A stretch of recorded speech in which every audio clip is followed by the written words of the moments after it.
Bismillahirrahmanirrahim. Assalamu alaikum students. My name is Abdurrahman and I'm teaching you biology. Students, इस session में जो topic हम start करेंगे that is about the digestion and absorption in small intestine. इसका first part digestion in duodenum हम study कर चुके हुए हैं और इस सेशन में हम इसको कंटिन्यू कर रहे हैं with the second and third part of small intestine, जिसमें खुराक को हजम भी किया जाता है और जज़ब भी किया जाता है. किस किस तरह से ये सारे प्रोसेसेस मुकम्मल किए जाते हैं, इनकी तफसीलात बोर्ड पे देखते हैं.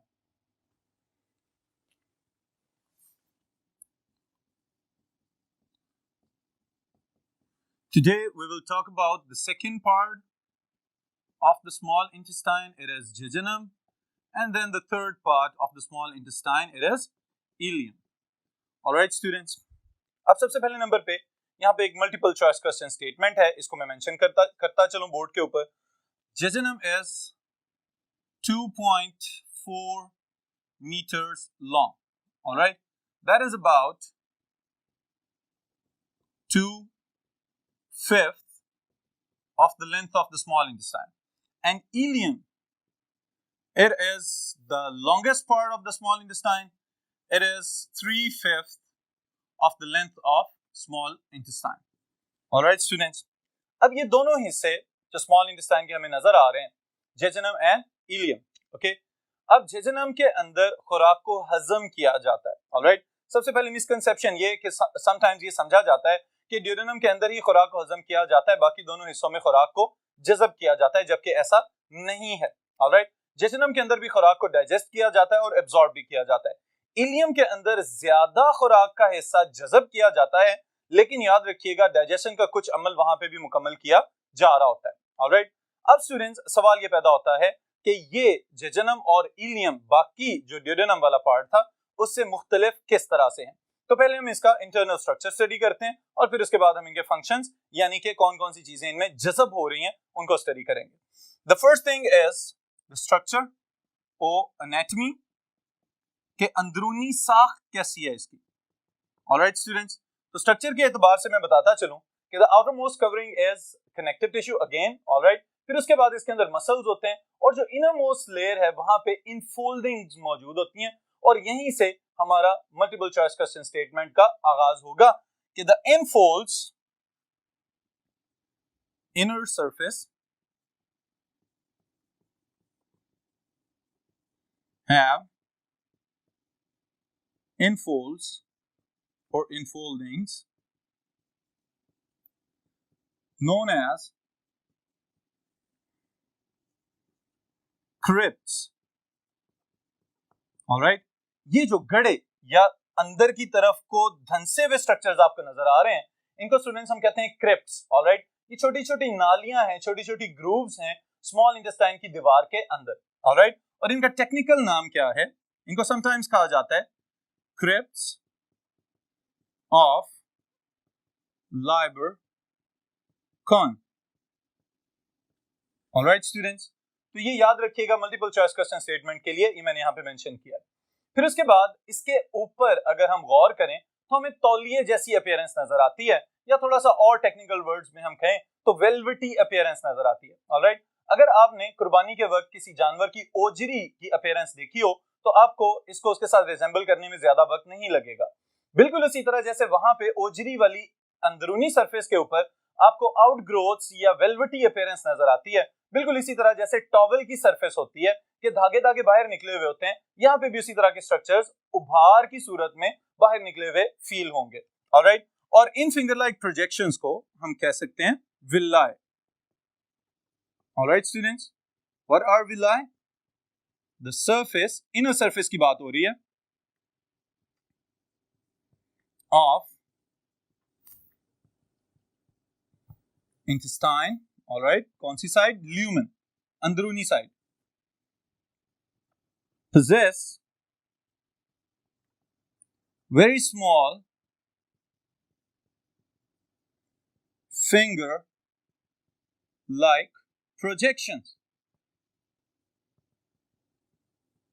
all right, and these projections are known as villi.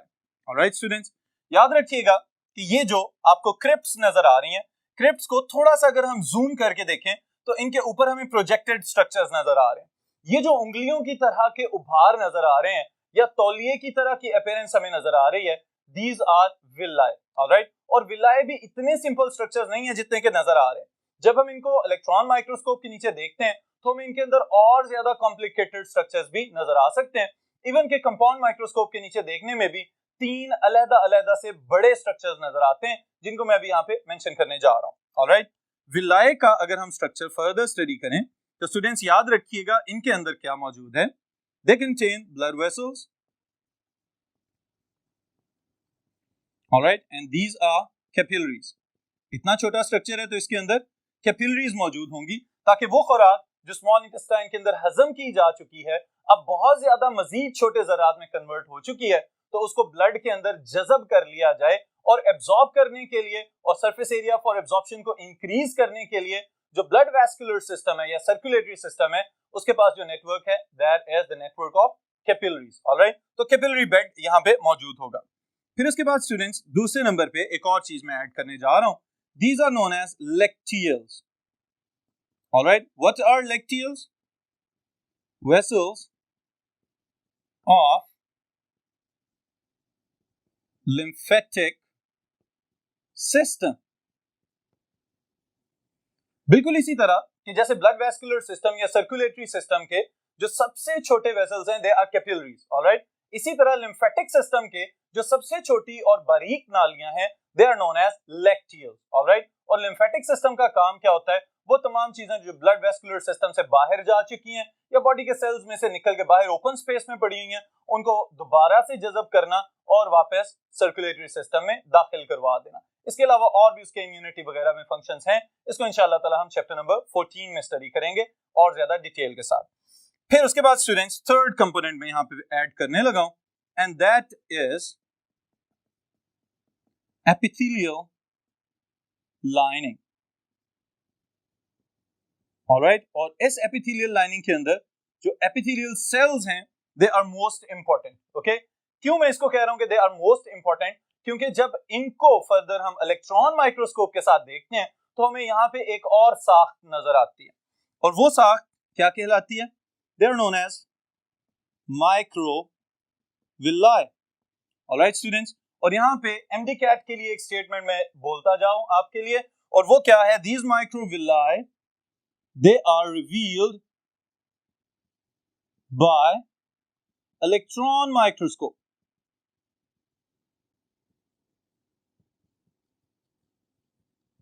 alright। और अगर इसकी डिटेल में आप कुछ ऐड करना चाहें you can say cylindrical processes, alright। बहुत ही ज्यादा बारीक लेकिन नालियों की तरह के स्ट्रक्चर्स हैं जो एपिथेलियल सेल्स मौजूद हैं विलाय के बैरूनी सतह के ऊपर, उनके ऊपर फर्दर फिंगर लाइक प्रोजेक्शंस मौजूद हैं जिनको हम कह रहे हैं माइक्रोविलाई, ऑलराइट स्टूडेंट्स। अब जरा गौर करें, सबसे पहले नंबर पे crypts that were the infoldings, उसके बाद विलाय और फिर उसके बाद माइक्रोविलाई। ये सब के सब स्ट्रक्चर्स बहुत ज्यादा प्रोजेक्टेड स्ट्रक्चर्स और वेवी पैटर्न बना रहे हैं on the inner surface of the small intestine. तो इसका क्या मकसद हो सकता है, याद रखिएगा, they incredibly increase the surface area for absorption। वो खुराक जो आपने खाई उसके बाद उसको हजम किया, उसके बाद उसमें जो एक एक जर्रा भी हमारे काम का होगा उसको जज़ब करना बहुत ज्यादा जरूरी है ताकि उसे तवानाई भी हासिल की जा सके और अपनी ग्रोथ और मेंटेनेंस के लिए हम उसको इस्तेमाल भी कर सकें। तो स्टूडेंट्स ये बहुत ही अहम बात है यहाँ पे कि याद रखिएगा इन सब स्ट्रक्चर्स का एक ही वक्त में अंदरूनी सतह के ऊपर मौजूद होना, इसकी वजह से सरफेस एरिया बढ़ जाता है ताकि ज्यादा खुराक को कम वक्त में जज़ब किया जा सके, ऑलराइट। इसी स्टेटमेंट को स्टूडेंट्स मैं बोर्ड के ऊपर मेंशन कर देता हूं आपके लिए। Villi,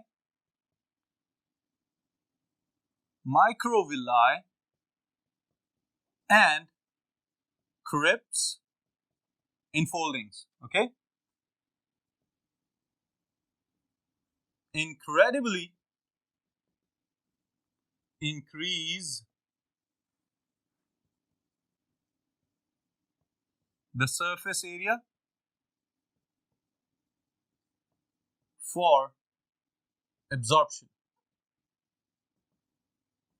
alright students। ये आपके लिए मल्टीपल चॉइस क्वेश्चन स्टेटमेंट बन जाएगी। इसके बाद जो नेक्स्ट स्टेप हम देखने जा रहे हैं that is what kind of food is absorbed within the small intestine. Okay, इसके लिए स्टूडेंट सबसे पहले मैं एक जुमला लिखने जा रहा हूं जो आप सब याद रखिएगा जरूर, क्योंकि ये वाली चीज हमारी बुक में मेंशन नहीं की हुई, लेकिन मैं चाहता हूं कि आप इसको जरूर याद कर लें. Alright, some vitamins that are absorbed within the first part of the small intestine, vitamin A, vitamin D and vitamin E. Alright, और फिर उसके बाद जो अगला हिस्सा है इलियम वाला, वहां पे जो विटामिन एब्सॉर्ब हो रहे होते हैं that are vitamin B12. Right, अब बस आप इस स्टेटमेंट को याद रखिएगा. फर्दर इसकी डिटेल्स चूंकि हमारी रिक्वायरमेंट नहीं है तो इसलिए हमें मेंशन करने की जरूरत भी नहीं है. फिर उसके बाद स्टूडेंट्स अगर हम नेक्स्ट देखें, we will talk about the components of food. Okay, और components of food की जब भी बात आती है तो हम कहते हैं there are three major components of food. और वो कौन कौन से components हैं? Carbohydrates, proteins and fats. Okay, तो इन सब को one by one absorb करवाते हैं within the small intestine and then into the bloodstream. Okay, the first one are carbohydrates. Carbs भी इनको कहा जाता है, और simply these are sugars. अब शुगर्स की डाइजेशन के लिए अगर फर्स्ट पॉइंट से हम स्टार्ट करें तो इनकी डाइजेशन का आगाज किया गया इनसाइड द ओरल कैविटी, और वहां पे आपके पास क्या मौजूद था? There was salivary amylase, alright, also known as ptyalin. फिर उसके बाद स्टूडेंट्स जो सेकंड एंजाइम जिसने फर्दर पॉलीसैकेराइड्स को ब्रेक डाउन किया into disaccharides, that was pancreatic amylase और amylase, और इसका दूसरा नाम क्या था? amylopsin. ऑलराइट, अब ये दो तो एंजाइम्स हैं जिन्होंने शुगर्स को ब्रेक डाउन करना शुरू कर दिया हुआ है. अब इस ब्रेक डाउन की समरी मैं यहां पे मेंशन कर रहा हूं बोर्ड के ऊपर. The first thing that was they convert polysaccharides into disaccharides. Alright students, और ये वाला काम इन दोनों एंजाइम्स ने किया है. Alright, एमिलेज हमने इनका नाम रख दिया है, और ये मैं आपको रिवाइज करवा दूं कि amyloses and amylopectins are two different types of starches. उनको तोड़ा जाता है इस एंजाइम की मदद से, तो इस वजह से इसका ये नाम रखा गया है एमाइलेज. ओके, फिर उसके बाद स्टूडेंट्स जो नेक्स्ट स्टेप अगर डिटेल में चलें तो what kind of disaccharides are further broken down as well as absorbed within the small intestine. Okay, तो ये भी याद रखिएगा. यहाँ पे एक नई चीज मैं आपके लिए मेंशन करने जा रहा हूं, और वो क्या है? The small intestine contains brush border enzyme. Alright students, अब ये brush border enzymes क्या क्या हैं? वही लाइनिंग जो स्मॉल इंटेस्टाइन के इंटरनल साइड पे जहां पे अभी हमने माइक्रोविलाई स्टडी किया है, ओके, उसको हम कह रहे हैं ब्रश बॉर्डर, क्योंकि वो सबसे बाहर वाली लेयर है, आउटर मोस्ट है, और उसके ऊपर फिंगर लाइक प्रोजेक्शंस मौजूद हैं, तो ब्रश की तरह की अपीयरेंस दे रही है. वहां से भी कुछ एंजाइम्स रिलीज किए जाते हैं जिनका नाम हमने सबको कंबाइन करके रख दिया है ब्रश बॉर्डर एंजाइम्स. अब ये ब्रश बॉर्डर एंजाइम्स क्या क्या काम करेंगे? डाइसैकेराइड्स की डिफरेंट टाइप्स अगर आपके ज़हन में आ रही हैं तो आपको याद होनी चाहिए कि जब पॉलीसैकेराइड्स को तोड़ा जाता है तो उनमें से डाइसैकेराइड्स बनती हैं, और डाइसैकेराइड्स का मतलब क्या है? ऐसे शुगर के मॉलिक्यूल्स जिसमें दो मोनोमर्स यानी कि दो सिंगल मॉलिक्यूल्स आपस में ग्लाइकोसिडिक बॉन्ड की मदद से जुड़े हुए हैं. उन ग्लाइकोसिडिक बॉन्ड्स को तोड़ना इन ब्रश बॉर्डर एंजाइम्स का बुनियादी फंक्शन होगा. ओके, यहां पे क्या क्या चीज तोड़ी जाएगी स्टूडेंट्स, याद रखिएगा. The first thing is sucrose. Okay, and sucrose is made up of what? Glucose plus fructose, also known as fructose, then maltose, एक sugar है. This is made up of glucose plus glucose, यानी दो glucose molecules मिले तो maltose बन जाएगा. और फिर इसी तरह the milk sugar, that is lactose, जो दूध के अंदर मिठास पैदा करने वाली शुगर है उसको कहते हैं lactose. It is made up of what? Glucose plus galactose. Alright students, ये कुछ मिसालें हमने यहाँ पे ले ली हैं। इन तमाम डाइसैकेराइड्स को, sucrose, maltose and lactose, all of the three they are disaccharides, दो मॉलिक्यूल्स पे मुश्तमिल स्ट्रक्चर्स हैं। अब इन स्ट्रक्चर्स को तोड़ेगा कौन? द ब्रश बॉर्डर एंजाइम्स, और उनका काम क्या है? दो शुगर्स के दरमियान में जो ग्लाइकोसिडिक बॉन्ड है उसको क्लीव कर देना, उसको तोड़ देना। जैसे ही उसको तोड़ा जाएगा तो दोनों मोनोमर्स यानी अलग-अलग मॉलिक्यूल्स बिल्कुल सेपरेट हो जाएंगे एक दूसरे से, और जैसे ये अलग होंगे फिर इसके बाद इनको एब्जॉर्ब करने की जरूरत दरपेश आ जाएगी। ऑलराइट स्टूडेंट्स, उस केस में याद रखिएगा the fructose sugar it is passively absorbed into the bloodstream. Okay, वो कहां से जा रही है? डायरेक्टली मूव करेगी into the epithelial cells, और epithelial cells से blood stream के अंदर passively absorb हो रही है without any expense of energy. Okay, बाकी उसके बाद स्टूडेंट्स जो गैलेक्टोज है और जो ग्लूकोज है, इनके लिए हम एक और स्पेसिफिक टर्म यूज करते हैं, and that is common for both of them. This is known as secondary active transport.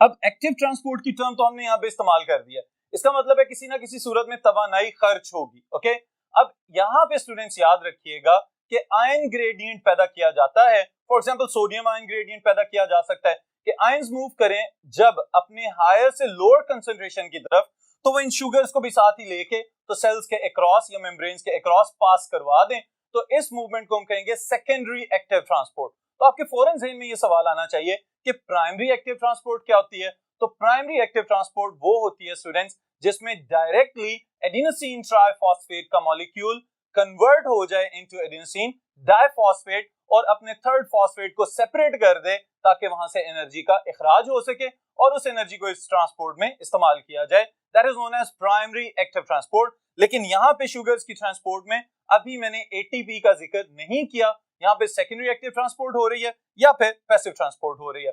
अब यहाँ पे एक और सवाल मैं आपसे पूछना चाहूंगा कि ये तो दोनों शुगर्स का हमने जिक्र कर दिया कि सुक्रोज के और लैक्टोज के जो कंपोनेंट्स हैं वो पैसिव और सेकेंडरी एक्टिव ट्रांसपोर्ट के जरिए अक्रॉस द मेम्ब्रेन्स पास हो रहे हैं, लेकिन जो ग्लूकोज मॉलिक्यूल्स माल्टोज से पैदा हुए हैं उनको किस तरह से मेम्ब्रेन्स के अक्रॉस गुजारा जाएगा?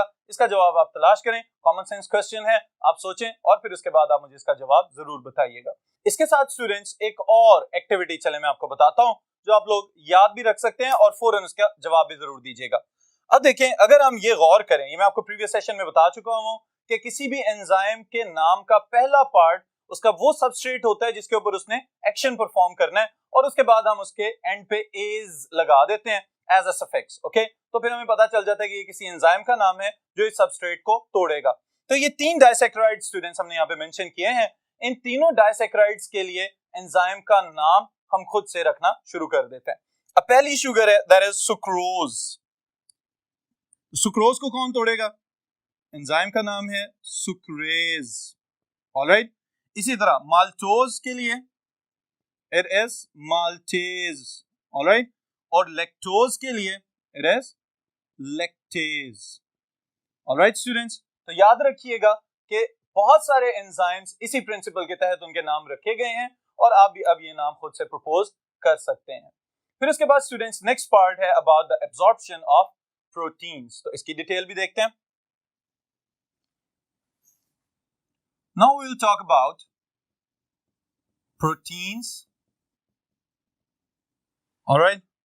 अब प्रोटीन्स की डाइजेशन के मुतालिक आप क्या जानते हैं, इसको भी रिव्यू कर लें कि प्रोटीन्स की डाइजेशन क्या ओरल कैविटी में स्टार्ट हुई? मैकेनिकल डाइजेशन हम कह सकते हैं कि स्टार्ट हो चुकी थी। वहां पे आपके दांतों ने बहुत सारी बोटियों को चबाना शुरू कर दिया और मजीद सॉफ्ट करने के बाद अगले हिस्सों में ट्रांसफर कर दिया। But the actual digestion of proteins it started within the stomach. Okay, मैदे के अंदर जाके ये काम शुरू हुआ जब आपके गैस्ट्रिक जूस में पेप्सिन ने अपनी एक्टिविटी परफॉर्म करना शुरू की और प्रोटीन्स को पार्टली डाइजेस्ट कर दिया into polypeptides and peptones. Okay, तो ये चीज हम यहाँ पे मेंशन भी कर लेते हैं। Proteins they were digested by pepsin. कहां पे? Inside the stomach. फिर उसके बाद आपको याद हो trypsin, it acted upon the proteins within duodenum, alright. फिर इसी तरह एक और एंजाइम था काइमोट्रिप्सिन, ड्यूडेनम के अंदर इसने अपना काम किया, ओके। फिर उसके बाद स्टूडेंट्स स्मॉल इंटेस्टाइन के अंदर फर्दर यानी जेजुनम वाले पार्ट में हमें यहां पे नजर आता है एरिप्सिन, अपना एक्शन परफॉर्म यहां पे कर रहा है, ओके। और it is also protein digesting enzyme. फिर उसके बाद एक और ब्रश बॉर्डर एंजाइम है, that is known as carboxy peptidase. आपकी छोटी आंत के अंदर फर्दर प्रोटीन्स को डाइजेस्ट करना इन सब एंजाइम्स का मुश्तरका अमल होता है। सिर्फ पेप्सिन और ट्रिप्सिन को हम बाहर निकाल रहे हैं, वो किस वजह से, सॉरी, सिर्फ हम पेप्सिन को बाहर निकाल देते हैं, और पेप्सिन क्योंकि स्टमक का था और ट्रिप्सिन तो ड्यूडेनम के अंदर ही काम कर रहे हैं। Duodenum is the part of the small intestine, okay. फिर उसके बाद अब प्रोटीन्स की डाइजेशन की किस तरह से जा रही है, इसके लिए बहुत ही आसान सी एक समरी है।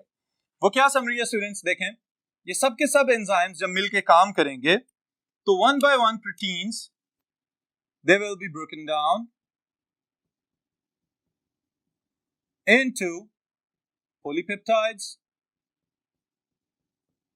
all right। ये किस किसने काम किया हुआ है, हम अभी बात कर रहे हैं पेप्सिन और ट्रिप्सिन और काइमोट्रिप्सिन की, ओके। लेकिन उसके बाद these polypeptides are further converted into tripeptides and dipeptides and the smallest subunits amino acids, all right। और जब ये सब के सब प्रोटीन्स तोड़ लिए जाएंगे up to the amino acid level, उसके बाद इनको फिर एब्जॉर्ब कर लिया जाएगा into the blood stream, all right students. अब स्टूडेंट्स आपके ज़हन में ये सवाल आना चाहिए था कि ये जज़ब तो हो रहे हैं, लेकिन क्या ये एक्टिवली एब्जॉर्ब हो रहे हैं या फिर पैसिवली एब्जॉर्ब हो रहे हैं। तो स्टूडेंट्स यहाँ पे भी मैं दो बातें आपको बताता चलूं कि अमीनो एसिड्स जो एब्जॉर्ब हो रहे हैं they are also absorb by secondary active transport, okay. और फिर उसके बाद एक और टाइप की ट्रांसपोर्ट यहां पे चल रही होती है जिसको हम कहते हैं hydrogen ion gradient transport, alright. यानी कि बिल्कुल उसी तरह से कि हाइड्रोजन आयंस जब मूव करेंगे तो इनकी मूवमेंट की वजह से अमीनो एसिड्स को चैनल्स के अंदर से अक्रॉस द मेम्ब्रेन्स गुजार दिया जाएगा और डायरेक्टली ब्लड स्ट्रीम के अंदर भेज दिया जाएगा। अब फिर यहाँ पे ये सवाल पैदा होता है कि जब अमीनो एसिड्स जज़ब हो जाएंगे तो फिर उनकी डेस्टिनेशन क्या होगी। तो स्टूडेंट्स मोस्ट प्रोबेबली आपकी जहां पे प्रोटीन कंस्ट्रक्शन चल रही है, बेशक वो रिपेयर एंड मेंटेनेंस का प्रोसेस चल रहा हो बॉडी के अंदर, अमीनो एसिड्स को फौरन वहां पे ट्रांसफर कर दिया जाएगा ताकि उनको वहां पे एसिमिलेट कर दिया जाए, आपकी बॉडी का हिस्सा बना दिया जाए, ऑलराइट। फिर उसके बाद थर्ड कंपोनेंट की हम बात करेंगे and the third component are fats और लिपिड्स। Absorption of fats. जी स्टूडेंट्स, फैट्स की एब्जॉर्प्शन की बात करेंगे तो दो सिंपल से वर्ड्स में यहां पे मेंशन करने लगा हूं और आई होप सो कि आपको पहले से इनका बैकग्राउंड मालूम होगा। सबसे पहली चीज यहां पे है that is emulsification. What is emulsification? बड़े फैट मॉलिक्यूल्स को छोटे फैट मॉलिक्यूल्स में कन्वर्ट कर देना in the presence of the bile juice, okay. यानी कि इस चीज को हम डाइजेशन की एंजाइमेटिक लेवल नहीं कह रहे, बल्कि क्या होता है बड़े फैट मॉलिक्यूल्स छोटे छोटे काइलोमाइक्रॉन्स में कन्वर्ट हो जाते हैं और फिर ये जो छोटे छोटे मॉलिक्यूल्स बन रहे हैं इन छोटे छोटे लिपिड ग्लोब्यूल्स को फर्दर डाइजेस्ट करेगा एक और एंजाइम, और इस एंजाइम का नाम है lipase, alright students. So the main digestion of fats into its subunits is accomplished by this enzyme that is known as lipase, okay। और lipase कर क्या रहा है? Lipids are broken down into fatty acids and glycerol, all right, and this reaction is catalyzed by lipase, all right students। अब अगर ये fats digest हो रहे हैं into fatty acids and glycerol, तो सवाल ये पैदा होता है कि इनको एब्जॉर्ब किस तरह से किया जाए। तो इसके लिए मैं आपको लेके जाऊंगा चैप्टर नंबर 4 में। Okay, functions of plasma membrane में स्टूडेंट्स हमने ये बात पढ़ी हुई है कि बहुत सारे फैट सॉल्युबल सब्सटेंसेस इसमें से आराम से गुजर सकते हैं। तो what about the glycerols and fatty acids, they are themselves sub units of fats. तो फॉस्फोलिपिड बायलेयर आराम से इनको गुजरने देगी और ये आराम से पास करके आगे जा सकते हैं। एक तो ये तरीका है कि डायरेक्टली फैटी एसिड्स और ग्लिसरॉल ब्लड के अंदर चले जाएं। फिर दूसरा ये भी तरीका है कि फैटी एसिड्स और ग्लिसरॉल्स को पहले माइक्रोविलाई के अंदर एब्जॉर्ब किया जाए और फिर माइक्रोविलाई से फर्दर इनको ब्लड के हवाले कर दिया जाए through the walls of the capillaries. Okay, लेकिन एक और तरीका भी है कि ये फैट्स डायरेक्टली बजाय इसके कि एब्जॉर्ब हो इनटू द ब्लड वेसल्स, ये चले जाएं inside the lacteal, the smallest vessel of the lymphatic system. Lymphatic system का सबसे छोटा जो वेसल है दैट इज लेक्टियल। लेक्टियल के अंदर जज़ब हो जाएं और जब ये लेक्टियल के अंदर जज़ब होंगे उसके बाद कुछ और प्रोटीन्स भी इनके साथ आके कंबाइन हो सकती हैं और एक कॉन्जुगेटेड मॉलिक्यूल बन जाएगा दैट इज लिपोप्रोटीन्स। वो लिपोप्रोटीन्स ट्रेवल करें कहां तक, इसके साथ साथ ट्रेवल करती चली जाएं थोरेसिक लिम्फेटिक डक्ट तक। ऑलराइट, और थोरेसिक लिम्फेटिक डक्ट से इसको फिर दोबारा ब्लड के हवाले कर दिया जाए। फिर उसके बाद ये सारे चैनल्स के जरिए जज़ब तो होते जा रहे हैं फैट्स, लेकिन सवाल ये पैदा होता है कि इनका फायदा हम किस तरह से हासिल कर सकते हैं। तो उसके लिए स्टूडेंट्स ये बात याद रखिएगा, एक सिंपल सी चीज है कि the fats they can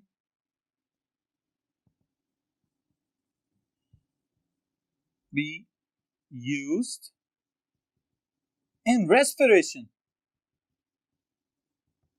alright, respiratory process में फैट्स को हाई एनर्जी मॉलिक्यूल्स के तौर पे इस्तेमाल किया जाएगा और इनमें से एनर्जी एक्सट्रैक्ट कर ली जाएगी। Okay, and this function is perform by mitochondria.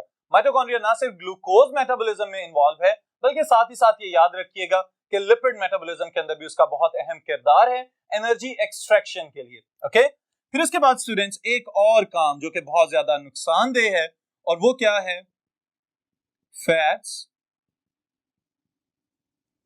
can be stored